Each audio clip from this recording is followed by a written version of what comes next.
মুম্বাইয়ের সান্তাক্রুজ কলোনি। বাইরে থেকে দেখলে একদম নিখুঁত একটা পরিবার। বড় বাড়ি, দামি গাড়ি, প্রতিষ্ঠিত ব্যবসা, সবকিছু যেন সিনেমার মতো সাজানো। কিন্তু সে বাড়ির ভেতরেই ধীরে ধীরে তৈরি হচ্ছিল এক ভয়ঙ্কর ষড়যন্ত্র। একজন স্ত্রী প্রতিদিন অল্প অল্প করে বিষ মিশিয়ে দিচ্ছিল তার স্বামীর খাবারে, জলে, চায়ে, মানে সমস্ত কিছুতে। আর সেই স্বামী বুঝতেই পারছিল না যে তিনি প্রতিদিন একটু একটু করে মৃত্যুর দিকে এগিয়ে যাচ্ছেন। এটি কমলকান্ত শাহের গল্প। এক সফল ব্যবসায়ী যাকে তার নিজের স্ত্রী কবিতা শাহ এবং তার প্রেমিক হিতেশ জৈন পরিকল্পিতভাবে স্লো পয়জনিং করে হত্যা করেছিল। কমলকান্ত শাহ ছিলেন 46 বছরের এক স্বনির্মিত ব্যবসায়ী। মুম্বাইয়ের সান্তাক্রুজ ওয়েস্টে তার পরিবার নিয়ে থাকতেন। ছোট্ট কাপড়ের দোকান দিয়ে শুরু করেছিলেন, ধীরে ধীরে নিজের পরিশ্রমের ফলে গড়ে তুলেছিলেন সফল টেক্সটাইল ব্যবসা। সমাজে তার সম্মান ছিল, অর্থ ছিল, সম্পত্তি ছিল, পরিবারকেও সময় দিতেন। তার মা সরলা দেবী তাদের সঙ্গেই থাকতেন। 2002 সালে তিনি কবিতা শাহকে বিয়ে করেন। শুরুতে তাদের সংসার খুব স্বাভাবিকভাবেই চলছিল, কিন্তু সময়ের সঙ্গে সঙ্গে সম্পর্কের দূরত্ব বাড়তে পারে। 2021 সালে কমলকান্ত জানতে পারে কবিতা অন্য একজনের সঙ্গে সম্পর্কে জড়িয়ে পড়েছিল। এরপর থেকে তারা আলাদা ঘরে থাকতে শুরু হয়। তবে ডিভোর্সের কথা তিনি কখনো গুরুত্ব দিয়ে ভাবেননি। আর সেই সিদ্ধান্তই শেষ পর্যন্ত তার জীবনের সবচেয়ে বড় ভুল হয়ে দাঁড়ায়। কবিতা শাহ বাইরে থেকে সাধারণ এক গৃহবধূর মতোই তাকে দেখে মনে হতো, কিন্তু তার গোপন জীবনের কথা কেউ জানতো না। প্রায় 10 বছর ধরে তার সম্পর্ক ছিল হিতেশ জৈনের সঙ্গে, যে একসময় কমলকান্তের বন্ধু ছিল। হিতেশ এবং কমলকান্ত দুজনেই গার্মেন্টস ব্যবসার সঙ্গে যুক্ত ছিলেন। সে সূত্রেই দুজনের পরিচয়। কিন্তু ধীরে ধীরে হিতেশ আর কবিতার সম্পর্ক এতটাই গভীর হয়ে ওঠে যে তারা একসঙ্গে ভবিষ্যৎ কাটানোর পরিকল্পনা করতে শুরু করে। কিন্তু তাদের পথে সবচেয়ে বড় বাধা ছিলেন কমলকান্ত নিজে। ডিভোর্স হলে সম্পত্তি ভাগ হয়ে যেত, আর কমলকান্ত বেঁচে থাকলে কবিতা কখনো পুরোপুরি মুক্ত হতে পারত না। তাই তারা দুজনের সিদ্ধান্ত নেয় যে কমলকান্তকে সরিয়ে দিতে হবে, এবং সেটা এমন ভাবে করতে হবে যাতে কারো মনে কোনো সন্দেহ না জাগে। 2022 সালের আগস্ট মাসে হঠাৎ কমলকান্তের মা সরলা দেবী অসুস্থ হয়ে পড়েন। পেটে ব্যথা, বমি এবং দুর্বলতা, একটার পর একটা সমস্যা দেখা দিতে থাকে। ডাক্তার দেখানো হয়, ওষুধও দেওয়া হয়, কিন্তু অবস্থার উন্নতি হয়নি। শেষ পর্যন্ত 13ই আগস্ট সরলা দেবীর মৃত্যু হয়।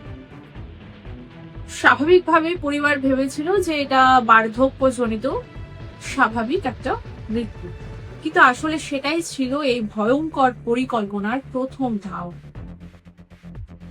পরে তদন্তে জানা যায় সরলা দেবীকেও ধীরে ধীরে বিষ দেওয়া হয়েছিল। বাড়ির কাজের লোক এবং সোসাইটির সুইপার জানায় কবিতা প্রায়ই তার দুধ ও জলে কিছু মিশিয়ে দিত, কিন্তু তখন কেউ কিছু সন্দেহ করেনি।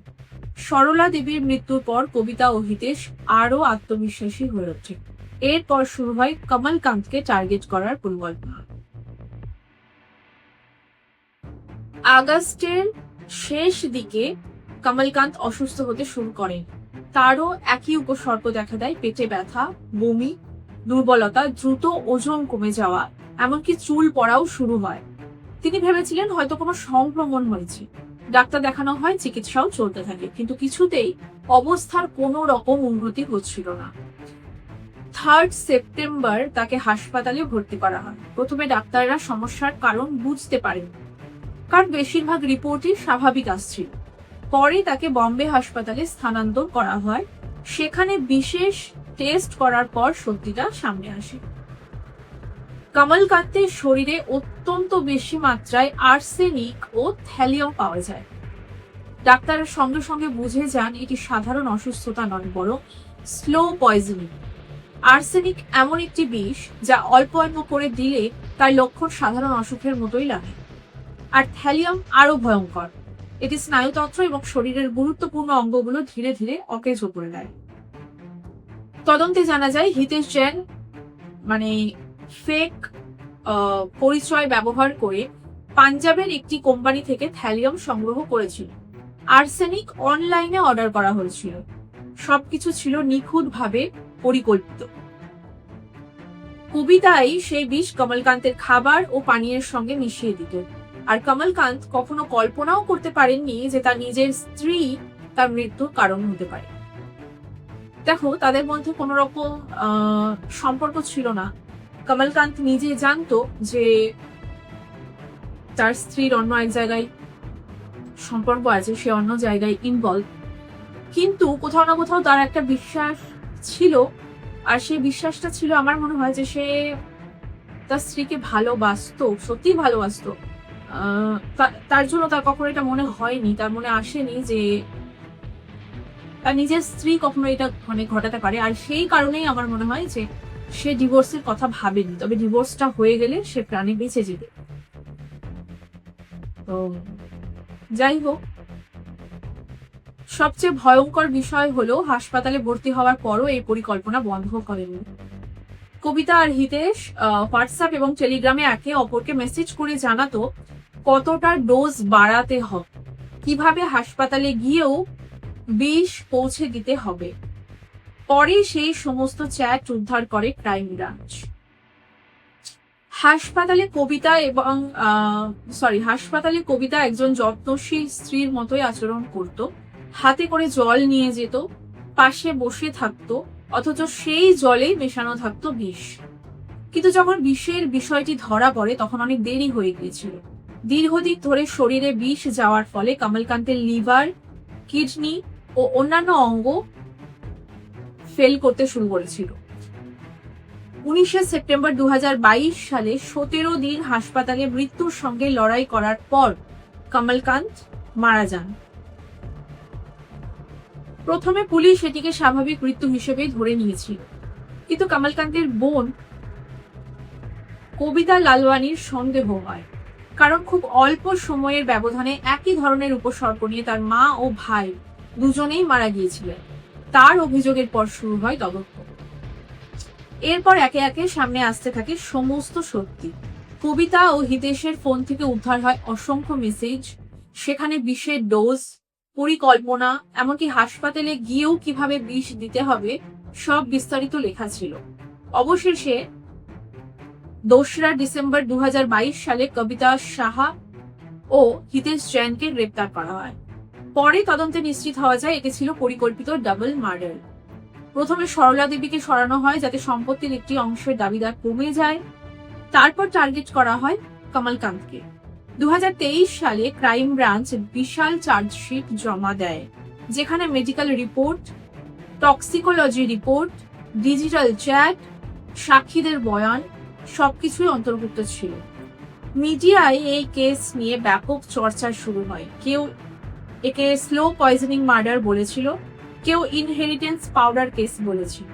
কিন্তু কমলকান্তের পরিবারের কাছে এটি শুধু একটি খবর ছিল না, এটি বিশ্বাসঘাতকতার সবচেয়ে ভয়ঙ্কর রূপ ছিল। আবার আমি এটাই বললাম যে ভালোবাসা ছিল না, কিন্তু কোথাও না কোথাও একটা বিশ্বাস ছিল। ন্যাচারালি কমলকান্ত যখন জানতো তার ওয়াইফের এরকম একটা এক্সট্রা ম্যারিটাল অ্যাফেয়ার আছে, তার শাশুড়িও নিশ্চয়ই জানতেন, বা তার ননদও নিশ্চয়ই জানতেন, কবিতার ননদও নিশ্চয়ই জানতেন। তো তবুও তারা তাকে তার বাড়িতে রেখেছিল এবং ডিভোর্সের কথা কল্পনা করেনি। বিশ্বাস ছিল বলেই কিন্তু তারা রেখেছিল, ভেবেছিল হয়তো পরে ঠিক হয়েও যেতে পারে, এরকম হয়তো কিছু একটা তারা ভেবেছিল। বাট কিন্তু কমলকান্তের পরিবারের কাছে এটি ছিল শুধু একটি বিশ্বাসঘাতকতার রূপ। আজও এই মামলার বিচার চলছে। আদালতে প্রমাণ, ডিজিটাল রেকর্ড, মোটিভ সবই রয়েছে, তবে প্রত্যক্ষদর্শীর অভাবের কারণে আইনি প্রক্রিয়া দীর্ঘ হয়ে যাচ্ছে। তবুও একটি বিষয় স্পষ্ট, এটি কোনো দুর্ঘটনা ছিল না। এটি ছিল ঠান্ডা মাথায় দীর্ঘ পরিকল্পনা করে করা এক নির্মম হত্যা, যেখানে লোভ, প্রতারণা আর বিশ্বাসঘাতকতা মিলেমিশে শেষ করে দিয়েছিল একটি পুরো পরিবারকে। তো এই ছিল আজকে আমাদের